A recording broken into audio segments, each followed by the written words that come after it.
So hello students, last video lecture में अपन ने कर लिया था क्वेश्चन नंबर 2 का अप टू 5। अब बात करते हैं क्वेश्चन नंबर 2 का। क्वेश्चन नंबर 6 क्या क्वेश्चन है?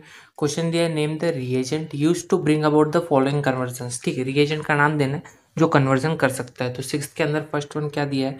फर्स्ट वन दिया है bromoethane to ethoxymethane. Okay, bromoethane to मतलब रिएक्टेंट कौन है? Reactant is bromoethane. तो पहले ब्रोमो इथेन बना लेते हैं।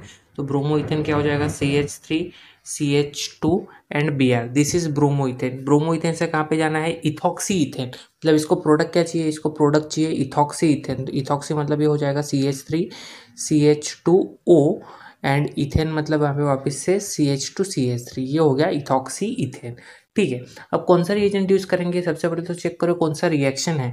अल्काइल हैलाइड से ईथर बन रहा है, इसका फंक्शनल ग्रुप चेक करो। ये ईथर बन रहा है। क्या बन रहा है? ईथर। तो अपने पास एक सिंपल सा रिएक्शन है विलियमसन सिंथेसिस। कि विलियमसन सिंथेसिस में क्या होता है? Alkyl halide plus sodium alkoxide लेते हैं तो अपने को क्या मिल जाता है? ईथर मिल जाता है। तो सिंपली चेक करो, ये CH3 CH2 ऑलरेडी है, तो कमी किसके पड़ रही है? ये वाले पार्ट की कमी पड़ रही है। तो ये वाला पार्ट क्या रहेगा? अपना अल्कोक्साइड रहेगा। मतलब इसका रिएक्शन सिंपली किससे करवाना है? CH3CH2ONA। इसका नाम क्या आ जाएगा? सोडियम।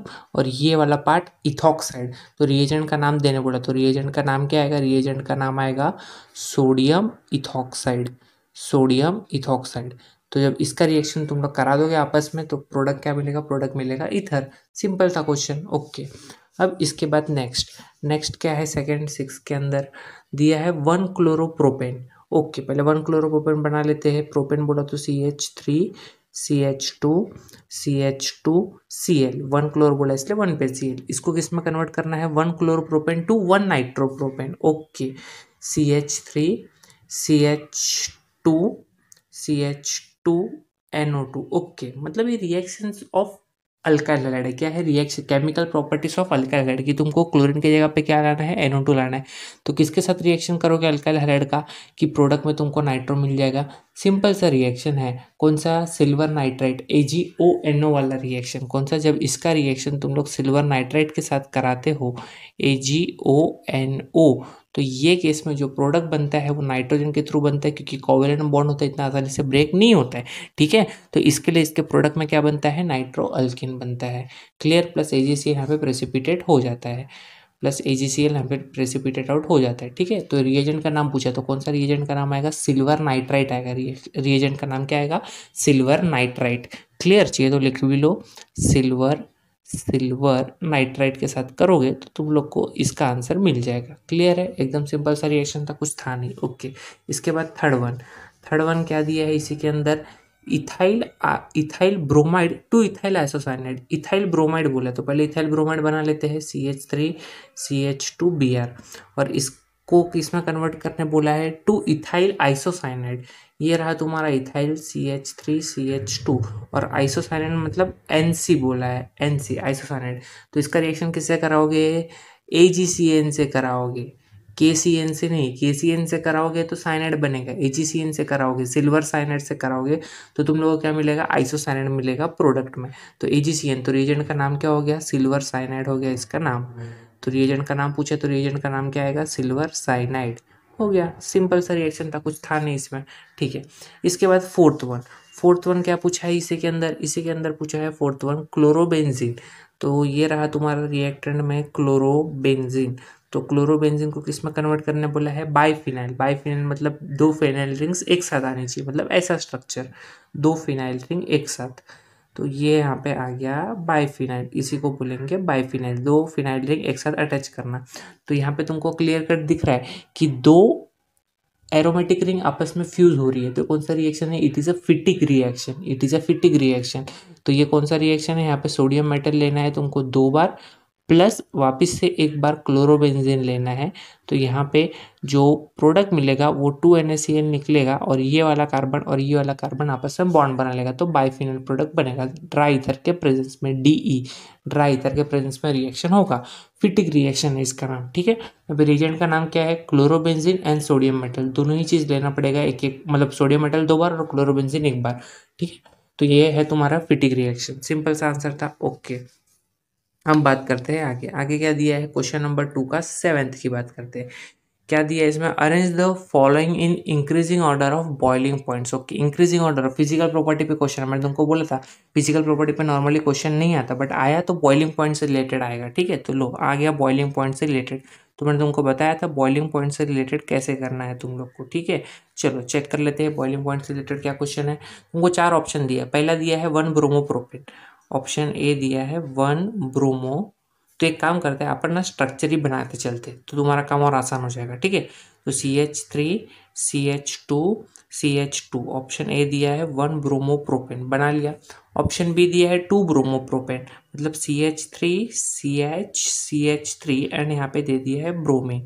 ओके, ऑप्शन सी दिया है 1 ब्रोमोब्यूटेन, तो CH3 CH2 CH2 CH2 Br, ये हो गया 1 ब्रोमोब्यूटेन। एंड ऑप्शन डी दिया है तुम लोग को 1 ब्रोमो 2 मिथाइल प्रोपेन। तो पहले तो प्रोपेन बना लेते हैं भाई, प्रोपेन बना लिया, 1 पे ब्रोमो एंड 2 पे मिथाइल। ओके, तो इधर आ जाएगा 2 हाइड्रोजन, इधर आ जाएगा 1 हाइड्रोजन, इधर आ जाएगा 3 हाइड्रोजन। क्लियर, तो ये हो गया स्ट्रक्चर रेडी। अभी 4 ऑप्शन में से तुमको बताना है, अरेंज करना, बताना नहीं है अरेंज करना है। ठीक है, इसको ए दे दिया ऑप्शन, इसको बी दे दिया है, इसको सी दे दिया है, इसको डी दे दिया है। ओके, इंक्रीजिंग ऑर्डर में अरेंज करने बोला, मतलब किसका सबसे कम होगा पहले ये बताना है। तो किसका सबसे कम होता है, जिसके अंदर कार्बन एटम कम है उसका सबसे कम होगा। तो इसमें तो कार्बन एटम 4 है, इसमें भी कार्बन एटम 4 है, तो ये तो होने से रहा। तो कार्बन एटम 3 में चेक करो। अब यहाँ पे कार्बन स्ट्रेट चेन में, यहाँ पे स्ट्रेट चेन में, लेकिन जो सबस्ट्रेट मतलब जो ब्रोमीन है तुम्हारा एक जगह स्ट्रेट में है, एक जगह ब्रांच में, तो ब्रांच वाले का बॉइलिंग पॉइंट कम हो जाता है। ठीक है, तो सबसे कम किसका होगा, सबसे कम होगा बी का, सबसे कम होगा बी का। ओके, बी के बाद आएगा नंबर ए का, क्योंकि दोनों में कार्बन एटम सेम है, सिर्फ ब्रांचिंग का डिफरेंस है। तो बी के बाद आएगा ए का। ए के बाद किसका होगा, अब ए के बाद बात करते हैं सी एंड डी में।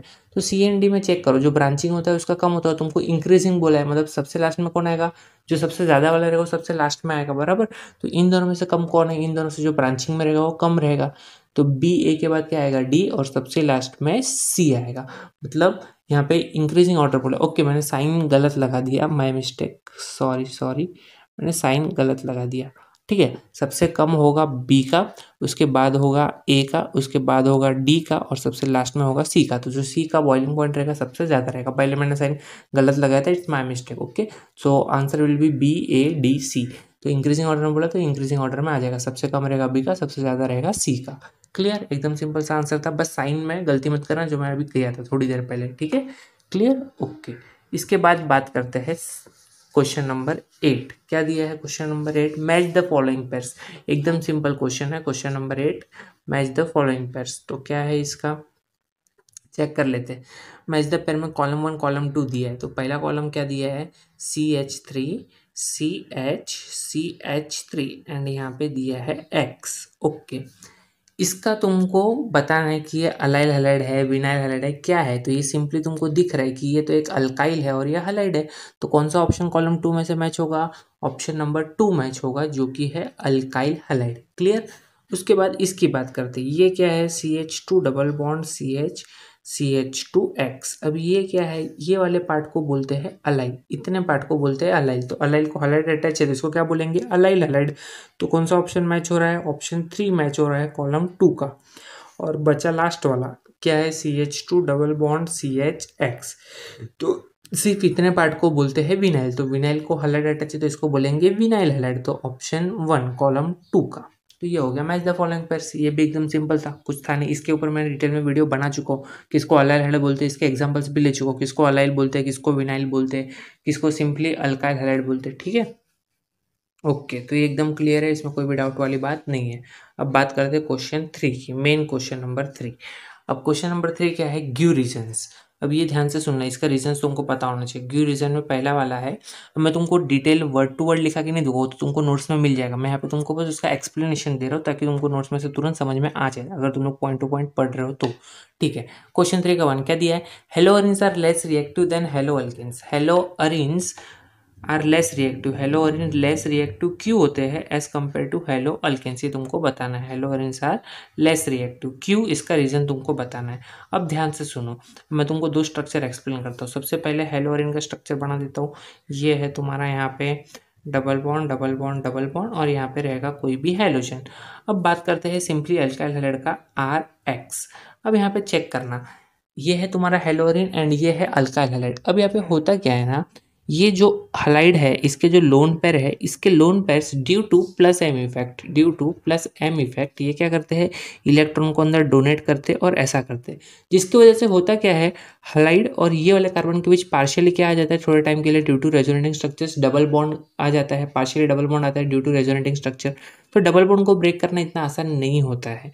दूसरी चीज, ये जो कार्बन एटम है, ये कार्बन एटम क्या है, sp2 हाइब्रिडाइज्ड है। चेक कर लो 1 2 3 3 सिग्मा बॉन्ड मतलब sp2 हाइब्रिडाइज्ड। तो sp2 हाइब्रिडाइज्ड कार्बन एटम होने की वजह से ये जनरली रिएक्शन शो नहीं करता है। SN1 या SN2 रिएक्शंस डबल बॉन्ड वाले कार्बन एटम नॉर्मली शो नहीं करते, ठीक है, ये भी मैंने एक्सप्लेन किया था। अब बात करते हैं अल्काइल का। अल्काइल में यहाँ पे आर का वैल्यू, आर की जगह पे मिथाइल लो, इथाइल लो, सपोज करो मिथाइल ले लिया, CH3 ले लिया, तो बीच में तो क्या आ रहा है, सिंगल बॉन्ड आ रहा है। और ये कार्बन एटम क्या है, ये कार्बन एटम sp3 है, मतलब ये SN1 भी शो कर सकता है, SN2 भी शो कर सकता है, वो डिपेंड करेगा कि ये अल्काइल कौन सा है।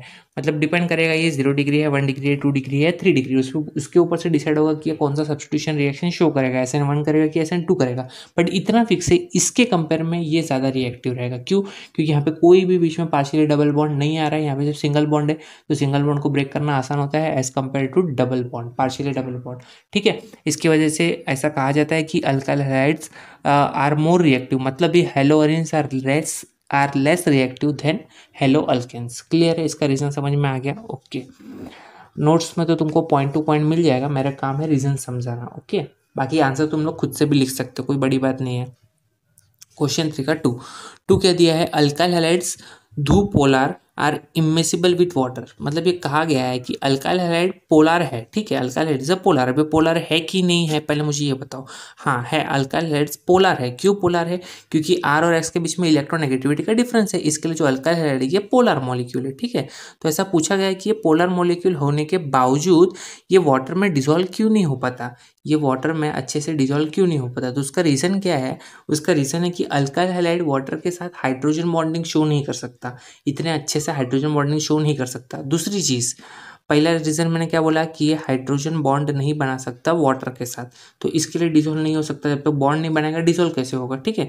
तो हाइड्रोजन बॉन्डिंग इतनी अच्छी शो नहीं कर सकता वाटर के साथ, क्योंकि नॉर्मली क्या होता है, हाइड्रोजन बॉन्डिंग कौन शो करता है, FON, fluorine, oxygen and nitrogen. तो अल्काइल फ्लोराइड ऑलमोस्ट ज़्यादा सोल्यूबल होते हैं as compare to bromide, chloride and iodide.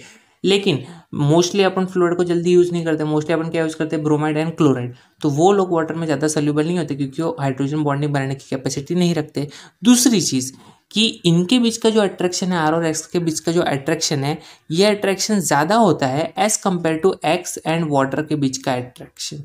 As compare to x and water के बीच का अट्रैक्शन, ये वाला अट्रैक्शन स्ट्रॉन्गर होता है as compare to this attraction. तो इसके लिए ये चीज़ है, जो अल्काइल हैलाइड है वो वाटर में अच्छे से सॉल्यूबल नहीं हो पाते हैं। ये था इसका सिंपल सा रीज़न, ठीक है। इसके बाद थर्ड क्वेश्चन क्या है, थर्ड क्वेश्चन दिया है, reactions involving Grignard reagent must be carried out under anhydrous condition. Okay, अब सपोज क्या बोला है, रिएक्शन इन्वॉल्विंग ग्रिग्नार्ड रिएजेंट, मतलब ऐसे रिएक्शंस जहाँ पे ग्रिग्नार्ड रिएजेंट टेक पार्ट कर रहा है, RMgX रिएक्शन जहाँ पे टेक पार्ट कर रहा है। तो RMgX वाले रिएक्शन में जो सराउंडिंग रहता है वो अपन क्या रखते हैं, अनहाइड्रस कंडीशन में रखते हैं। अनहाइड्रस का मतलब क्या है, फ्री फ्रॉम वाटर। अनहाइड्रस का मतलब क्या है, फ्री फ्रॉम वाटर। और अनहाइड्रस अपन नॉर्मली कैसे जनरेट करते हैं, नॉर्मली अपन ड्राई ईथर यूज करते हैं। Diethyl ether it is also called as dry ether है। ड्राई ईथर क्या करता है, मॉइस्चर को ऑब्जॉर्ब कर लेता है। सोडियम ईथर, सोडियम के केस में भी अपन ने देखा था, अपन वुड्स रिएक्शन कर रहे थे या वुड्स फिटिक कर रहे थे या फिटिक रिएक्शन कर रहे थे, वहाँ पे भी अपन ड्राई ईथर DE का यूज कर रहे थे। This is not O, this is D, ठीक है, ड्राई ईथर। क्लियर। तो अनहाइड्रस कंडीशन में क्यों रखते हैं ये पूछा है। तो जो अल्काइल मैग्नीशियम हैलाइड है, मतलब जो ग्रिग्नार्ड रिएजेंट है, बहुत ज़्यादा रिएक्टिव होता है। रिएक्टिव होने की वजह से अगर ये मॉइस्चर के कंटेंट में आ गया, मॉइस्चर के कंटेंट मतलब ही H2O के कंटेंट में आ जाएगा, तो यहाँ पे क्या होगा, R- होने की वजह से और H+ होने की वजह से आपस में ये लोग अल्केन का फॉर्मेशन कर सकते हैं। तो साइड रिएक्शंस नहीं होनी चाहिए प्रोडक्ट में, साइड प्रोडक्ट में अल्केन नहीं बनना चाहिए। ये सब अवॉइड करने के लिए क्या करते हैं, ड्राई कंडीशंस यूज़ करते हैं कि अगर ड्राई कंडीशन यूज़ करेंगे तो वाटर रहेगा ही नहीं, तो इसका रिएक्टिविटी वाटर के साथ होगा ही नहीं। ये है इसका सिंपल सा रीज़न, ठीक है। उसके बाद नेक्स्ट क्वेश्चन क्या दिया है, नेक्स्ट क्वेश्चन दिया है, alkyl halides are generally not prepared by free radical halogenation of alkanes. अभी एक्चुअली ये जो प्रिपरेशन का मेथड है निकाल दिया है तुम्हारे सिलेबस से, बट फिर भी दिया है तो एक्सप्लेन कर देता हूँ। मतलब रिड्यूस सिलेबस में निकाल दिया गया कोविड की वजह से। क्या है, alkyl halides are generally not prepared by free radical. Free radical mechanism क्या होता है? फ्री रेडिकल मैकेनिज्म, अब तुम लोग सिर्फ मेन पॉइंट याद रखो, मैं पूरा मैकेनिज्म बताते नहीं बैठ रहा हूँ। तो मेन पॉइंट सिंपली क्या है, मेन पॉइंट इसका ये है कि अगर तुम लोग फ्री रेडिकल मैकेनिज्म यूज़ करते हो तो तुमको जो प्रोडक्ट मिलता है, फ्री रेडिकल मैकेनिज्म यूज़ करके जो प्रोडक्ट मिलता है वो मिलता है mixture of alkyl halides, mixture of alkyl halide. तो तुम लोग को सेपरेट करने में फिर प्रॉब्लम आता है। इसके लिए अपन नॉर्मली अल्काइल हैलाइड को फ्री रेडिकल मैकेनिज्म से फॉर्म नहीं करते, क्योंकि वहाँ पे अपने को मोनोहेलोजन भी मिलता है, डायहेलोजन भी मिलता है एंड ट्राइहेलोजन भी मिलता है, ठीक है, एंड टेट्राहेलोजन भी मिलता है। CCl4 भी इसका फाइनल प्रोडक्ट बनता है। 4 बार हेलोजन आ रहा है तो टेट्रा हेलोजन हो गया, ठीक है। तो मोनो, डाई, ट्राई, टेट्रा चारों प्रोडक्ट अपने को एक ही इसमें मिल जाते हैं, मतलब मिक्सचर में मिलते हैं, तो उसको सेपरेट करना बहुत मुश्किल होता है। इसके लिए इसका सिंपल सा रीज़न है, अपन इसको फॉलो नहीं करते, जल्दी प्रीफर नहीं करते, ठीक है, कि उसको फिर सेपरेट भी करना पड़ जाएगा। क्लियर है, एकदम सीधी सी बात है, ओके। इसके बाद बात करते हैं distinguish between SN1 and SN2। SN1 and SN2 का तो क्या बताऊँ, मेरे 2 वीडियो SN2 के आ चुके हैं, 1 वीडियो SN1 का आ चुका है, तो वहाँ पे तुम लोग क्लियरली डिफरेंस देख सकते हो, बट फिर भी दिया है तो चलो एक बार रिकैप कर लेते हैं। क्या दिया है, क्वेश्चन 3 का 4th one, distinguish between, sorry हाँ, क्वेश्चन 4, क्वेश्चन 3 का 4th नहीं, क्वेश्चन 4 दिया है। Question 4, distinguish between SN1 and SN2 mechanism. चलो स्टार्ट करते हैं। SN1 and SN2 mechanism point wise देखते हैं, इसके मेजर डिफरेंसेस क्या है। चलो तो एक साइड लिख लेते हैं SN2 और एक साइड लिख लेते हैं SN1, और कौन से फैक्टर इसको अफेक्ट करेंगे ये भी तुमको पता होना चाहिए। तो सबसे पहले फैक्टर्स में कौन सा फैक्टर आता है, काइनेटिक्स अफेक्ट करता है। काइनेटिक्स मतलब it is a second order reaction and it is a first order reaction, sorry it is a first order, and SN2 रहेगा तो क्या रहेगा, it is a second order reaction. ये था इसका पहला सिंपल डिफरेंस। फिर उसके बाद मॉलिक्यूलरिटी पे था, कौन सा था, मॉलिक्यूलरिटी।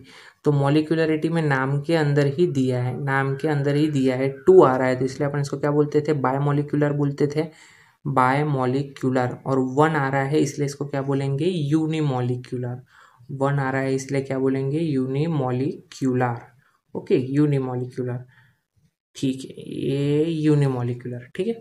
उसके बाद नेक्स्ट क्या था, नेक्स्ट आता था कि यहाँ पे जो बॉन्ड होता है, सॉरी बॉन्ड से भी पहले आता था कि कितने स्टेप का रिएक्शन है, क्या ये कितने स्टेप्स का रिएक्शन है। तो नंबर ऑफ स्टेप्स, तो कितने स्टेप है, this is a 1 step reaction and this is a 2 step reaction, ठीक है, this is a 1 step and this is a 2 step.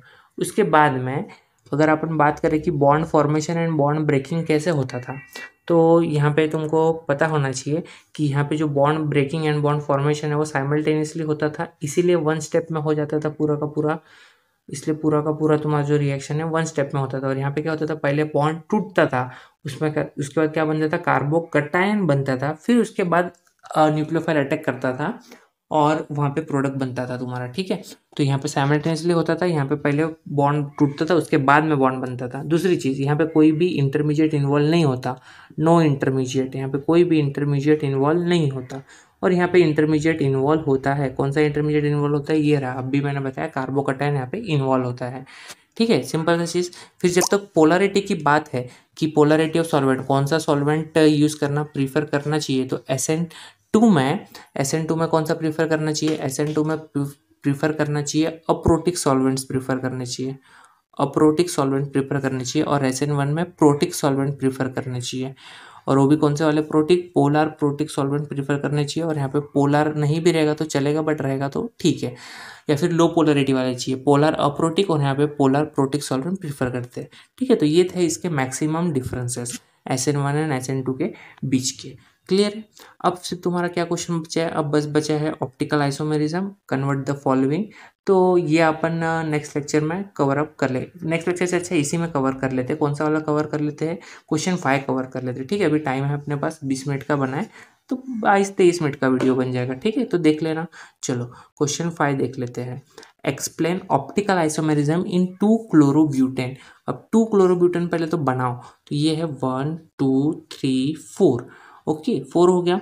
अब इसमें सेकंड पे क्लोरो है, तो यहाँ पे क्या रहेगा, CH3, यहाँ पे रहेगा H, यहाँ पे रहेगा H2, यहाँ पे रहेगा H3। पहले तो ऑप्टिकल आइसोमेरिज्म शो करने के लिए तुम्हारा मॉलिक्यूल कैसा होना चाहिए, कायरल होना चाहिए। कायरल होने का मतलब क्या है कि तुम्हारे पास कायरल कार्बन होना चाहिए। कायरल कार्बन का मतलब क्या है, ये भी मैंने एक्सप्लेन किया था लास्ट वीडियो में, कि एक ऐसा कार्बन जिसपे चारों बॉन्ड अलग अलग, मतलब जिसके चारों ग्रुप अलग अलग एटम से ऑक्यूपाइड हो। तो चेक करो, ये वाला कार्बन को एक हाइड्रोजन है, एक CH3 है, एक Cl है और एक इथाइल है, मतलब चारों ग्रुप्स अलग अलग अटैच है। मतलब ये कार्बन क्या है, कायरल कार्बन है, मतलब ये ऑप्टिकल एक्टिविटी शो करने की कैपेसिटी रखता है। क्लियर हुआ ये चीज़? ओके। अब इसके बाद ये कैसे शो करता है ये तुमको देखना है, तो चलो देख लेते हैं कैसे शो करता है। अब इसको मैं और कैसे ड्रॉ कर सकता हूँ 3D फॉर्म में, तुमको पता होना चाहिए। देखो 3D फॉर्म में इसको कैसे शो कर सकता हूँ कि एक कार्बन इधर है, इसका हाइब्रिडाइजेशन तो sp3 रहेगा, मतलब ये 3D में रहेगा टेट्राहेड्रल। तो सपोज करो ऊपर रहेगा CH3 और यहाँ पे उसी प्लेन में रहेगा क्लोरीन, और वेज में रहेगा C2H5 और डैश में रहेगा हाइड्रोजन H। ठीक है। अब ज़रूरी नहीं है कि ऐसा ही हो सकता है C2H5 प्लेन में हो और CH3 वेज में हो, ये सिर्फ रिप्रेजेंटेशन है। ठीक है, कि कोई भी मॉलिक्यूल कहीं पे भी हो सकता है, ऐसा कुछ फिक्स नहीं है जो मैंने बनाया है ये ऐसा ही होना चाहिए। अगर कोई बोलेगा सर हाइड्रोजन इधर होगा तो हो सकता है, 100% पॉसिबिलिटी, यहाँ पे कोई भी प्रॉब्लम नहीं है उसके लिए। ठीक है। अब ये क्या है, मिरर है। अब इसका मिरर इमेज बनाओगे तो उसका मिरर इमेज कैसा बनेगा, देखो कार्बन इधर है, अभी ये चीज़ को ऐसे बनाना है, मतलब ये क्लोरीन कहाँ आएगा, इधर आ जाएगा, ये C2H5 इधर आ जाएगा लाइक दिस, C2H5, ये हाइड्रोजन जो इधर था अब इधर आ जाएगा लाइक दिस यहाँ पे, और ये रहा तुम्हारा CH3। तो चेक करो, ये वाला जो कार्बन है कायरल कार्बन है, इसीलिए क्या शो कर रहा है, ऑप्टिकल एक्टिविटी शो कर रहा है। ठीक है, मतलब इसका पूरा का पूरा क्या है, मिरर इमेज है। दूसरी चीज़, ये दोनों एक दूसरे के क्या है, इनको आपस में अपन बोलेंगे इनैंशियोमर्स। क्या बोलेंगे, इनैंशियोमर्स। इनैंशियोमर्स का मतलब क्या है, इनैंशियोमर्स का मतलब है जब ये इमेज को उठा के मैं ऐसे उठा के इस पर ऐसे रखूँगा तो फिट होगा, नहीं फिट होगा, तो इसको बोलेंगे अपन non superimposable mirror images. तो जो non superimposable mirror images होते हैं उनको आपस में इनैंशियोमर्स कहा जाता है, D form and L form. Clear है? तो इतना समझ में आ गया? ओके ठीक है। तो अगर कंटेंट अच्छा लगा हो तो please like comment share and subscribe. Okay.